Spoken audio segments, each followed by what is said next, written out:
FD versus mutual fund versus gold 2026 में क्या है बेस्ट?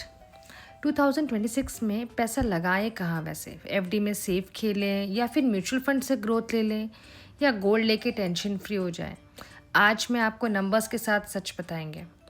फिक्स डिपॉजिट सबसे पहला पार्ट है। सबसे पहले हम लोग एफडी की बात करेंगे। एफडी बहुत सेफ होता है, बैंक गारंटी देता है, लेकिन रिटर्न का क्या?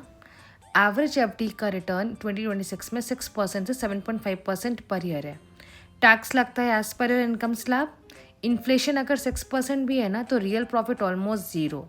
मतलब पैसा सेफ है पर ग्रो नहीं कर रहा। पार्ट 2 आता है म्यूचुअल फंड या एसआईपी। म्यूचुअल फंड्स पर रिस्क तो है लेकिन रिवॉर्ड भी है। Long term equity mutual funds return historically 10% से 14% एनुअली देते हैं। पावर ऑफ कंपाउंडिंग भी वर्क करता है। 5,000 monthly SIP of for 10 years is approximately 10 to 12 lakhs। Short term में मार्केट ऊपर नीचे ज़रूर होगा लेकिन लॉन्ग टर्म में ग्रोथ स्ट्रांग रहती है एंड पक्का है। पार्ट 3 आता है गोल्ड। गोल्ड एक इमोशन है और एक फिनेंशियल असेट भी। लॉन्ग टर्म एवरेज रिटर्न 8% से 10% है। अभी का return you should not consider because ये एक ड्रास्टिक रिटर्न है।